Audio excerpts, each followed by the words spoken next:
gàtt.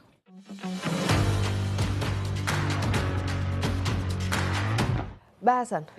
alors am nañu président bu bees alhamdulilah mi ngi fi ça fait 8 mois waaye dafa am ab kuréel bu ñuy wax banque mondiale mu daal di mel ni kuy prédire benn avenir bu xaw a sombre pour Sénégal ci wàllum économie alors information boobu nan lañ ko war a jàppee est-ce que lu am la wala Maam Khoudia dafa am journal bu tudd Sud Quotidien dafa xëy tey génne alerte rouge de la Banque mondiale dégg nga wax bi Sud Quotidien mu ne plus de 2 millions de Sénégalais pourraient sombrer dans la pauvreté d'ici 2050 55% des ménages sous le seuil de la pauvreté d'ici 2050 l'érosion côtière et la sécheresse responsables de pertes économiques estimées de 3,3% à 9,4% du PIB rapport national 2024 sur le climat et le développement au Sénégal Sénégal bu nekkoon Chine tey wala Russie wala Afrique du Sud wala États-Unis wala sax France wala les pays scandinaves Banque mondiale du waxee nii lu tax benn ñaareel ba Banque mondiale moo la kan boo ko waxee nag intellectualiste yi waxuma intellectuel yi de intellectualiste yi mooy ñooñu nga xam ne dañu acculturé ba foog ni ñoom duñu sax nun dañ la naan non xamoo li nga wax la Banque mondiale ces institutions de Bretton Woods FMIO qui sont nés FMI boobu nga xam ne France am na ci wàll bu baax qui sont nés après la guerre de 1939-45 ñoom dañuy fonctionner sur la base de la force du dollar américain benn ñaareel bi sous influence et perfusion américaine ñetteel bi sous forte capacité d'influence de l'Occident en général donc toutes les infos yoo xam ne mu ngi jëm ci ñun surtout le continent africain mu négative ces infos-là moo ëpp mu positive il faut qu'on se pose la question ginnaaw coronavirus feebar bu bon bu génn ci àdduna bi ñu ne Afrique la jóge te lu ci ëpp ñoom noo kaa sooke du luy jóge ci ñun mais comme information bi ñoom dañ cee am doole trop nu leen neex leen kaa tëggee xaw ma na comprendre boo dégloo par exemple information sur la Syrie ñu ne la Bachar al-Assad daw na alors que la vérité c'est pas ça mais ni ñu bëggee mbir mi tëddee loolu lañ la kaa joxee xam nga mosoo dégg ci médias français yi wala occidentaux yi ñu ne la guerre Syrie bi lan moo tax 2011 ca printemps arabe ba tey mu agsi fii soo laajtee dañ la naan ñoom tubaab bi waaw waa ji moo fa nekk dictateur la bañ a wàcc nangam maanaam image bi ñuy jox Saddam Hussein jox ko Mohamed El Khadafi jox ko tous les leaders comme Thomas Sankara ak ñeneen si Ahmed Sékou Touré image yooyu li ñuy jël parce que moo leen arrangé looloo jur seen attitude ci lépp moo looloo indi la révolte russe la révolte chinoise face à eux léegi tey jii nii lu concerné Sénégal la mu doon nan la ci Sénégal war a taxawee ci prédiction yi lu dul fonk boppam toppatoo boppam lijjanti boppam lu tax Banque mondiale nekk bañ ne vision Sénégal 2050 moom tam mu ne d'ici 2050 da ngeen di dóor kon dafa bëgg a wax ne ñun projet bi ñu am du sotti du baax du ngeen baaxle du ngeen sottile loolu nag ku am fit ku am fulla moo kaa liir nii xulli gàddu ko nii liir ba doyal ne ko ni këppa teg nii moom doxal mbiru boppam boobu bëgg naa ñu taxaw ci ndax gis nañ que ne le président de la République actuellement mu ngi en tournée bu am solo ci pays arabe bi dans le Golfe alors est-ce que loolu tamit mënul contrecarrer tuuti prédiction yi nga xamante ne Banque mondiale def na ko Omar Gueye Sène dégg Gueye Sène wala ma wooye la Moussa Diop kenam bu la ci neex yée waaw am Diop joxal Ndiaye joxal Diop Ndiaye joxal Diop tàppatoo la xale bay wax coach bi ñëwal gaaw balaa del naan ma temps ba jeex na xam nga bu temps bi jeexee nu taxaw xulil Sénégal a ngay dox sant yàlla barke Baye Laye alayhi salaatu wasalaam barke maam Khalifa Ababacar ak Alaaji Fall ak maam Baye ak Cheikh Oumar Fouti kilifa yu mag wuy ma réew maa ngay dox alhamdulilah maa la ko wax xam nga président de la république dinoo wax gis naa dem na ci 22e forum bu Doha waaw alors def na tamit ay visites yu am solo waaw dem na tamit ci li nga xamante ne moo di rencontre directeur général bu Qatar Fund for Development waaw ak président bu Goldman waaw alors yooyu yëpp nekk tamit ay rencontre yu am solo ba dem na Abu Dhabi Émirats Arabes Unis waaw xam nga boo waxee Abu Dhabi mooy capitalu Émirats yi mu ngoog Dubaï ci biir la ne boo demee Doha Qatar fële émir bi Altani fa mu ne ca Qatar Doha léegi nag dafa am lu am maa ngi ko jël normalement sax mënoon nañ jël une semaine d'édition sur ce sujet une semaine d'édition sur ce sujet au vu des fonds souverains dont le président de la République a parlé gis nga ñooñu xanaa nu bañ yàllaa leen ko defal buñ la nee ça m'intéresse d'accord naa jëlal say bagages ni leen may leen ma tuur ndox boo ko mënee làqu rek pooj kulil ba yàlla defal la jàmm nga ni wa nga ne alhamdulillahi rabbil alamin ñëwaat toog parce que il ne fonctionne pas sur la base de l'apopréisme ils mettent de l'argent dañ fi nekkoon ci jamono saa yu ñu bëggee dem Qatar wala ci golfe beeg yooyu mu mel ni dañoo téye il a fallu en dernier lieu sax mu mel ni président Macky Sall dafa fippu pour dem fa parce que tubaab bi dañ lay gëmloo ne la non non foog nga jaar ci man moom tubaab bi day dem yalwaani foofu ba pare bëgg la gëmloo ne jaaral ci man les Qataris ont tout acheté à Paris tout seen château yeeg tout le club gépp donc ñoom tubaab yi boo demoon siège bii xam ñan ñoo fa ne tubaab yi ñoo faa liggéey ñooy def lépp te xam nga ñoom naar yi foofu ñoom duñu nekk ouvrier de ay manœuvre yooyu non ñoom they are boss ay patron la ñuy doon 18h 19h la ñuy génn ñëw ci bureau bi ña sa des nekk ci opérationnel bi ñoom noonu la ñuy dundee ñii nag boo seqee ak ñoom te président Ablaye Wade daf ko tàmbali woon tàmbali ba mu ko tàmbali woon nekkoon lu baax lool le président Macky Sall ñëw tubaab bi gëmloo ko cangloo ko mu nangoo cang léegi nag le président Bassirou Diomaye Diakhar Faye a dit que le Sénégal n'est la chasse gardée de personne ainsi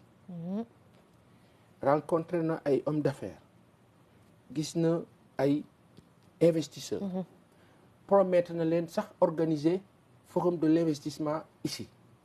kooku mu ngi doxal mu ngi ubbeeku te il faut l'encourager le soutenir le propulser davantage dans ce sens où à chaque fois dina fexe ñu am les plus grands décideurs mais les plus intègres parce que décideurs yi bari nañu mais daf ci am ñoo xam dañoo xaw a saay-saay naari nag la nga seq ak ñoom yow respecter sa engagement ñoom ñu respecter seen engagement fi nga xam ne foofu laa bëgg a chuter xam nga fa mu doon moo di ne chantier yu bëri fii travaux yu bëri naar yi mën nañu ci dimbali te ñoom du ñu defantu dañuy def bu baax sur le plan sportif ils peuvent énormément nous apporter sur le plan industriel sur le plan de l'informatique ils peuvent énormément nous apporter et échange yi dem na ci sens boobu macha allah fii nga xam ne nag li nga xam ne nag moo ci nekk waxtaane nañ ko si biir week-end bi moo di ne le président a reçu Karim Meïssa Wade a reçu Abdou Diallo de braves Sénégalais de braves compatriotes qu'il ait eu à être avec eux sur le plan politique ou pas Karim lors des législatives dem ak Macky Sall ou pas Abdou Diallo qui a toujours été patriote depuis le début c'est excellent parce que ñu ni neen la des gens nous ont fait savoir eux cela du Pastef yi nekk foofu loolu nag dañ koy alerter kilifa yi dans le sens de qui peut le plus peut le moins fu ñu dalalee ñii war a mën a dalal ña sa des léegi nag loolu du photo président bi il faut poser la question le protocole qui est devant les infos yi ko consulat bi di jox wala ambassadeur bi yi mu kaa tegal ñi nga xam dañoo nekk ci dëkk moo xam par exemple Abu Dhabi il a reçu la communauté sénégalaise à Abu Dhabi ña mu recevoir ñi nga xam ne saa yi la yàlla xam doy na dañoo bokkoon ci beneen camp ci jamono. comme ay Sénégalais lu c'est normal qu'on les reçoive mais ils sont arrangés pour être au devant. ñi nga xam ne dañ leen doon sonal ca contexte ba. ba mu jafee on les a relégués au second plan. Ça s'est passé aux Émirats arabes unis malgré qu'il y avait des Sénégalais. mais ñi nga xam ne ñoo ca nekkoon ñu sonal leen foofu dañ leen relégué au second plan. ñi nga xam ne ñoo nekkoon Qatar nekk des cadres supérieurs nekk dans des industries et autres. am ay possibilités. ne dañu bëgg a proposer président bi une série de documentation par rapport à lu ñu mën a apporter Sénégal te président bi loolu la wax waa Sénégalais yéen fële lan ngeen mën a defal réew bi. ñooñu malheureusement seen audience on l'a dit on dit non c'est pas vrai. la vérité document baa ngi fii dañ leen a maanaam seen audience jotul àgg ba recevoir wuñ leen. il y a eu de la frustration il est important ñu joxe information boobu. kilifa yi yëg xam ne que. dañu am des représentants diplomatiques. il faut que le travail se fasse très sincèrement. ñi nga xam ne ñoo fa nekkoon démb. nekk ay sénégalais. ce sont des fonctionnaires. soit ils continuent dans le bon sens wala continuer wuñ dans le bon sens bu amee loo xam ne dafa lënt kilifa yi jël des décisions idoines. et il est jamais trop tard pour bien faire alors leneen loo xamante ne yaakaaroon nañ ne wees na waaye delluwaat nañ ci Baye Assane mu di ba tey li nga xamante ne rek moo di Barthélémy Diaz. alors passé bi mu am ak Ndiaga Diouf daf koy topp ba tey ba fi ñu toll nii jëlee nañ ko fële ca Assemblée nationale radié nañ ko. sur le plan du droit il y a pas à commenter. c'est normal la preuve moom Barthélémy taxaw na Assemblée wax ko. il a dit que voilà. il peut plus ça c'est un. deuxièmement ca contexte ba sanu yaay bi nu nga nuyu Aïssata Tall Sall bi nekkoon avocatu Barthélémy ci xew-xew ba. elle s'est retrouvée ministre. donc effectivement mënoon na def li ministre de la justice def tey. ca contexte ba ñaaray am soit peut-être gêne mën na ci dugg parce que mënuma nekk avocat kii ba pare ñëwaat defaat nii. wala wa ilaa taluñu ko woon. parce que boobu mbir maa ngi woon feneen. coow laa ngi woon feneen. maintenant que le ministre là les fait droit la. loolu y a même pas à réfléchir ou à di man mooy dégg sax gars yi di ci wax ni damay xaw a jaaxal. ça c'est un. deuxième chose moo di ne on parle même de la mairie et cetera déglu naa benn avocat bu ci wax benn juriste plutôt bu ci wax ne que en tout cas quand vous commettez un crime. vous perdez vos possibilités. mais ñu ngi naan tamit que ne du crime parce que c'est donner la mort sans avoir l'intention de donner la mort voilà c'est un délit. en parlant de délit. mais l'un dans l'autre Mame Khoudia fii la ñu fekk. c'était en 2011 moo juumul. Qu'est-ce qui s'est passé? D'abord, l'ancien régime de Wade, fa la mbir mi xewe le président Macky Sall taxaw dénoncé ne Barthélémy dañ ko tooñ li ñu ko teg du dëgg du yoon. légitime défense dem këram wax légitime défense. sachant que expert balistique bi xam la ne bal ba rey Ndiaga Diouf du balu Barthélémy. loolu il faut toujours le préciser. c'est dëgg rek yàlla tax. donc par conséquent crime bi. contexte ba ñu nekkoon ca nguur ga moo ko def crime wala moo ko def délit mu jur la mu jur président Macky Sall jël défense bi ba ñuy ànd ci politique ba ñu àndatul mu tegaat dossier ñu dem le premier ministre Ousmane Sonko actuellement a eu à le défendre sur la base du principe jël ci position affirmative pas par rapport à l'acte même qui a été fait ou pas mais par rapport au principe que bàyyi leen di manipuler justice bi parce que vous êtes contre telle personne et pour préciser li xew nii ci wàllu radiation bi du manipulation de justice dañu wax dëgg rek te yàlla tax droit la bu ñu consacrer décision définitive donc à appliquer c'est juste ou c'est injuste il faut l'appliquer parce que décision de justice la. sur la mairie très rapidement pour terminer justice yàgg na di décider ñu d'accord ci ñu bañ ci d'accord man boo ma laajee sama avis ma ne la lañ ko jiiñ du crime du délit bu fekkee da nga maa fekk sama bërëb bi maa liggéey bëgg maa faagaagal RTS gii tey bu fi nit ñëwoon ne bërit bëgg fay dugg sécurité bi day taxaw nit ñi taxaw donc sur le cas de Barthélémy on aura beau nous dire woy fekk ko fa woon mais bu la ne woon tey mardi yom si seen kër am na ko lu fa xew da ngay jóg dem fekk fa donc sur le principe sénégalais yi il faut ñu xam ne que acteurs politiques ñoo war a bàyyi di monter ay nit ñuy dem di attaquer ay nit et la même chose hélas s'est passé à Saint-Louis, malheureusement ou malencontreusement mu concerné le maire Barthélémy ba ñu ne ku ñuy wax Bassirou Diop di chargé de sécurité ñàkk na ci bakkanam c'est triste yàlla na ko yàlla xaare aljana gën a kawe yooyu yëpp nag suñu acteur politique dañu war a génn ci fondamentaux yooyu changer paradigme dem ci beneen sens ànd na ak yow ok on gère la situation ànduma ak yow on gère pas la situation je précise pour chuter que sur ce cas-ci c'est du droit. Maintenant par rapport à la mairie d'aucuns disent oui ça doit suivre d'autres disent non il faut un crime financier wala boog un délit financier ou foncier après audit ou foncier pour ne kat kii kat dañ ko war a wàcc mooy li nga xam ne moom la ñu tuumalaan Khalifa Ababacar Sall et malheureusement c'est ainsi que ça se fait mais damay wax rek ne kilifa yi nañu jël énormément de hauteur parce que tey jii nii ci contexte bi vu tout ce qui s'est passé boo ne woon élection locale tey